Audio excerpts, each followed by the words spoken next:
நீங்கள் வந்து அடிக்கடி சொல்கிறீங்க அற்புதம் செய்கிற ஊழியம், அற்புதம் செய்கிற ஊழியம்னு. ஆனால் அந்த அற்புதம் செய்கிற ஊழியம் ட்ராக்ஸ் கொடுக்கறத விட ஈஸி, சண்டே ஸ்கூல் ஊழியத்தை விட ஈஸின்னு சொல்கிறீங்களே, அது எப்படி அங்கிள்? நமக்கு ஆதாரமே வேதம் தான். ஓகே, வேதத்தில் நூற்றுக்கணக்கான அற்புதங்கள் பதிவு செய்திருக்கு, பழைய ஏற்பாட்டிலையும் புதிய ஏற்பாட்டிலையும். எந்த இடத்துலையும் எந்த ஊழியரும் சிரமப்படவே இல்லை. சுகமளிக்க கஷ்டப்பட்டு சுகம் கொடுத்தார்களா? செங்கடலுக்குள்ள வழியை உண்டாக்க மோசே கஷ்டப்பட்டானா? கானா ஒரு கல்யாண வீட்டில் திராட்சை ரசத்தை வர்த்திக்க பண்ண பெருக பண்ண இயேசு கிறிஸ்து கஷ்டப்படலையே. நமக்கு வேதம் தானே ஆதாரம். அருமையான தேவனுடைய பிள்ளைகளே, வேதமெங்கும் தேடி வாசியுங்கள்.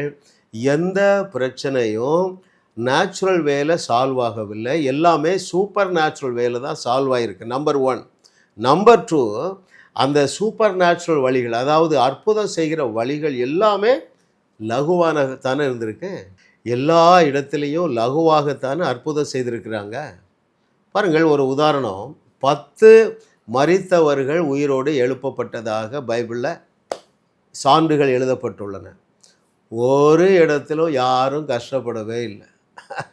ரைட்? அந்த எலிசா என்ன செய்கிறான்? அந்த சின்ன பையன் மரித்து போகிறான், மாடியில் கொண்டு போய் கட்டில் கிடக்க வச்சு அவன் மேலே குப்புறப்படுத்தி எழும்புறான், உயிர் வந்துடுது. ஐத்தீகு செத்து போகிறான். அதே தான் யார் பின்பற்றுறார்? நம்முடைய பவுல். அவன் மேலே போய் 3 நேரம் படுத்து எழும்புறான், உயிர் வந்துடுது. கஷ்டப்படலை.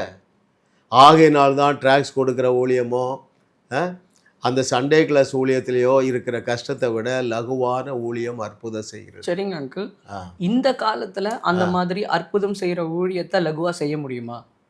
செய்ய முடியுமா? இல்லை, செய்து கொண்டு இருக்கிறார்கள். செய்ய முடியும், செய்ய வேண்டும், செய்து கொண்டு இருக்கிறார்கள். நம்ம பழத்தில் நான் கொஞ்சம் டீட்டெயில் சொல்லிடுறேன். லாசருவை உயிரோடு எழுப்பணும். என்ன செஞ்சாங்க? ரொம்ப கஷ்டப்பட்டாங்களா? லாசருவே வெளியே வா, முடிஞ்சு போச்சு.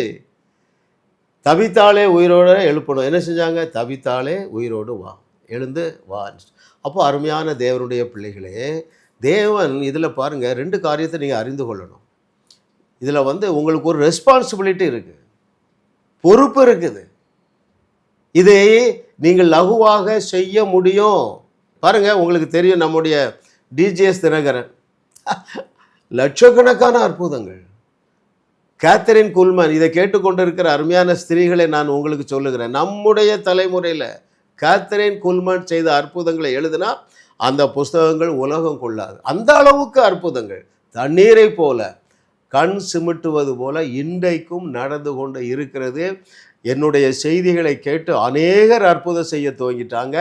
மரித்தோரையும் உயிரோடு எழுப்பி இருக்கிறார்கள். ஏன் தெரியுமா? நம்முடைய செய்திகள் உங்களுடைய விசுவாசமாகிய கப்பலை ஸ்ட்ரென்தன் பண்ணுது, அது பலப்படுத்துகிறது, அவிசுவாசம் குறைஞ்சு போகிறது. ரைட்? ஆபிரகாமிடத்தில் நம்ம என்ன கற்றுக்கொள்ளணும் தெரியுமா? 100 வயதிலேயோ என்னாலே குழந்தை பெற்றுக்கொள்ள முடியும் என்று எப்படி அவனால் விசுவாசிக்க முடிந்தது என்றால், ரோமர் 4 எழுதியிருக்கு, தன்னுடைய சரீரம் செத்து போனதையும் அவன் நினைக்கலையாம். சாராளுடைய கற்பப்பை செத்து போனதையும் அவன் நினைக்கலையா. எனவே அவிசுவாசத்தில் அவன் வளரலை, விசுவாசத்தில் வளர்ந்த அருமையானவர். அப்போது உங்கள் சூழ்நிலைகளை எண்ணாதீர்கள், டாக்டர் ரிப்போர்ட்டை எண்ணாதீர்கள், உங்கள் பேங்க் பேலன்ஸை எண்ணாதீர்கள். எதை எண்ணணும்? தேவனுடைய வாக்கு தத்தங்களை மாத்திரம் நீங்கள் மெடிடேட் பண்ணுங்கள், திங்க் பண்ணுங்கள். அதற்கு என்ன செய்யலாம்? ஜாஸ் மினிஸ்ட்ரீஸ் வழங்குகிற வாழுவோம் வையகத்தையும் வாழ வைப்போம் செய்திகளை நீங்கள் கேட்டுக்கொண்டே இருங்க. உங்கள் விசுவாசம் விண்ணை தொடும். நீங்கள் இயேசு கிறிஸ்து செய்தவற்றையும் அதைவிட பெரிய அற்புதங்களையும் லகுவாக செய்வீர்கள். ஏனென்றால் ஊழியத்திலே லகுவான ஊழியம் அற்புதம் செய்கிற ஊழியம். உங்களையும் வாழ வைத்து உங்கள் மூலம் உலகத்தையும் வாழ வைக்கவே தேவன் எங்களை கிருபையாக அழைத்துள்ளார். விடுதலை பெறவும் சுகத்தை அனுபவிக்கவும் தொலைபேசியில் எங்களோடு தொடர்பு கொள்ளுங்கள். ஜாஸ் மினிஸ்ட்ரீஸ் யூடியூப் சேனலில் தொடர்ந்து செய்திகளை கேளுங்கள், சப்ஸ்கிரைப் செய்யுங்கள், வீடியோக்களை லைக் செய்து பலரோடு பகிர்ந்து கொள்ளுங்கள். அவர்களும் ஆசீர்வதிக்கப்படட்டும்.